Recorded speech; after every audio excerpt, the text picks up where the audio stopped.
my fisters? Today we're going to be talking about the support strike. And it all started with our sticky friend, Necros. I hate Redditors who play support.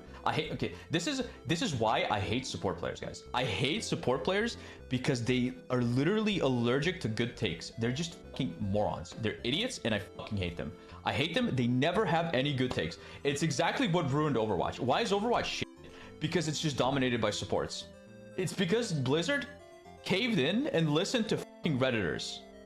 That's why it's fucking boring. If they have good DPS and I have a bad backline, I'm probably gonna get farmed that game. It's completely out of my control. If I am playing against a good backline and they're pressing their ults on time and my backline isn't, I'm cooked, bro. I'm cooked. Like, what do I even do? How many times have you died and you hear this? I am ready to put on a show.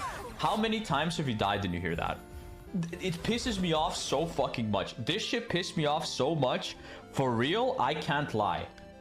It's so fucking annoying to get support players that's just all too late. Or like a tank dies, two tanks die, and then you hear, I am ready to put on a show.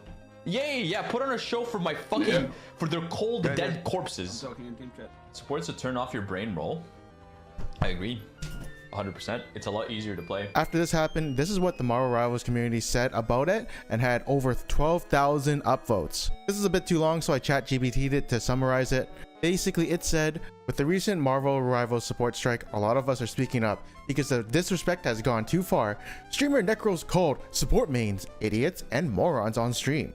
That kind of hate spreads in one of my matches. After doing nearly 50k healing and holding my own in damage and deaths, someone told me Necros was right. You support players are all brain dead. This is exactly the problem. Most of us play support because we enjoy it, not because we can't aim. It's satisfying to save a teammate, to set someone up for a kill. That's our fun. We're not claiming to be the hardest role. We just want some basic respect. And honestly, tanks, especially frontliners, usually get it. They know they'd be deleted without healing, but DPS mains, a lot of the hate comes from there, maybe because they can self-sustain more often. Before flaming your support, ask yourself, are they really the problem or just the easiest one to blame? This game runs on teamwork. Keep your supports alive and you keep your team alive. Basically, they're blaming Necros for all the support hate. 4chan even made this graph saying, swings in, damages a healer 75% of the way, who is then instantly healed back to full health, climbs around for 10 seconds, repeat times 5, dies. Bro, oh my god, they're looking at me hard. Okay chat, I literally have to lock in. I'm like kind of throwing.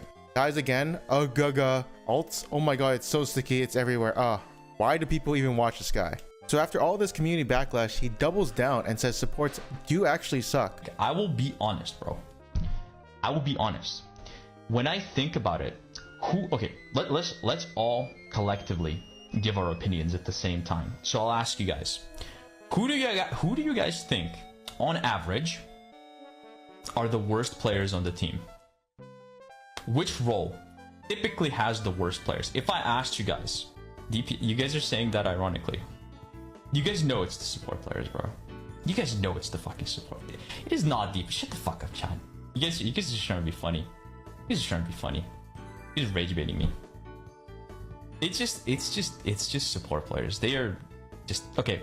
The reason I say that is because how many times, like, let's say someone's doing bad on DPS, how many times do they get told to fucking swap to support? Like, you don't see like someone being like, oh man, you're really bad at support, go DPS. This is gonna be another really hot take. I will be honest. And after this, the community gets even more pissed, saying stuff like, sorry, but I'm not taking anything Necros says seriously when he's got a single bed with Spider-Man sheets behind him. I am not a support main, but to be honest, Necros deserves all the hates he gets.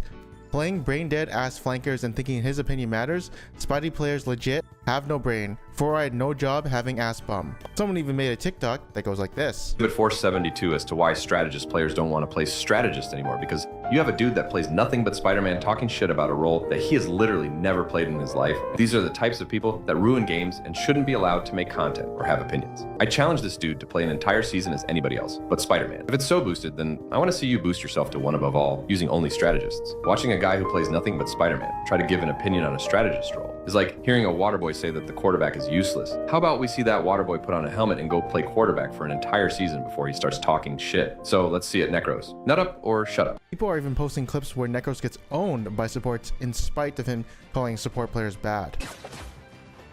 I think I'm just gonna flinch. boost.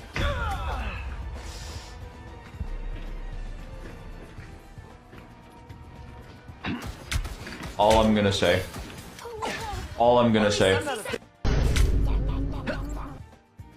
Now, there's a lot of chaos in Season 2, and that's mainly because of how the new rank system works. It is performance based, which is based off your KDA, your final hits, and damage dealt, as well as healed. And support players are suffering because of this a lot. They don't really get final hits, they can only heal. And you know, if there are a lot of divers like Captain America, Black Panther, Iron Fist, their KDAs are going to be garbage. And if you did bad, you're going to get gains, getting +8 and Platinum 2. Now, this player did not particularly do well, but +8 feels like garbage. This wasn't even a draw, it was a win. And this is what the stats actually gave. His teammates who were Platinum 2 as well as Platinum 3 got +30, as well as +18 and +24.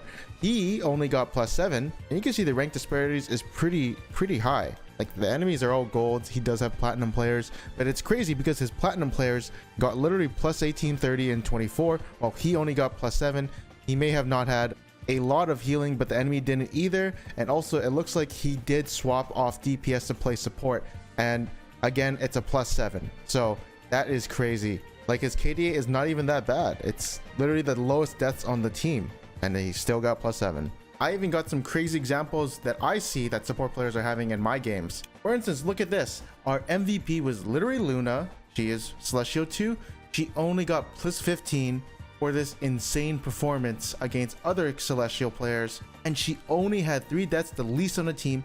And she only got +15, while everyone else did get like +20, 23, etc. Our Black Panther was Celestial 3, only got +17. He did really bad, but you see what I mean? MVP doesn't even matter if you're the support. Look how heavily the enemy supports got punished. -23, -23 on Jeff. So hey, supports have it rough even if they're MVP. Look at this next example, which I thought was even crazier.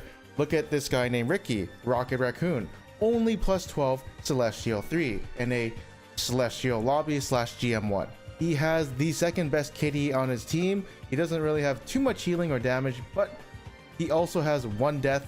Like, he's doing really well as a Rocket on his team, but he's only rewarded +12. His other support, which is GM1, is getting +23 for his performance, which yeah, he did better, but did he do that much better? I guess he had more damage and healing. But literally, Rocket is amplifying his team, giving him a shield.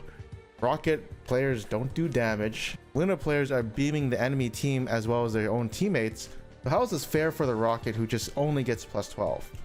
In this game, look at this. Look at the invisible girl. She is Grandmaster 1, has the best KDA on her team, 6.00. Also, one of the least amount of deaths on her team, 7. Maybe it's not like the best, but it's 7. She has the most healing on her team, and as a support, she actually is dealing a lot of damage. But she gets a -24, the biggest on her team. She does have the highest RS on her team, but -24 for literally being maybe the second best on her team? That's really weird. Now, I got +16, but honestly, I wasn't doing anything on Mr. Fantastic, so I swapped, and I don't really have too much healing. So I got +16. It makes sense why I got it. I didn't think I did that bad, but the game says you deserve only +16 because you did absolutely nothing. But you know, I swapped, and that's what mattered. When I realized I was doing nothing, I swapped and did something. So being a support player feels like absolute trash. Either you're getting +20, like, which is average, or you're getting only +16, or sometimes you get -24. It's never you're the MVP, you get +27. You're never getting the +28. You are always going somewhere in between +16 and +20. How are you supposed to climb when you're getting these garbage gains? And also, Marvel Rivals stated that they're going to be tuning this performance-based system a bit. And so TLDR version of this is basically they have data of the character you're playing in your rank, and if you exceed the average stats of the character you're playing in your rank, you will get more points. So if you have more final hits, you know, more damage dealt, healing done, KDA, etc., you will get more points, especially if it exceeds the average in your ranked. So they are keeping this system, which I think is terrible. Like, no one wants to get a -27 or -28 or +14. It just feels bad. Everyone is pretty happy or neutral when it's just +20, +18, -22. It's fine. But if it's that extreme, no one likes it. I also think, you know that stat in your statistics where it says average every 10 minutes? that's probably got to do something with the data that they're going to be comparing it with other players. So don't worry if a game is going like 50 minutes long and everyone gets like 80,000 healing damage dealt. I think it'll be based on average every 10 minutes. But anyways, thank you for watching this video. I hope you guys enjoyed it. Make sure you subscribe, comment below what you guys think about these changes. If you want coaching, there's a link in the description below. I am a one above all player, and I'll see you guys next time.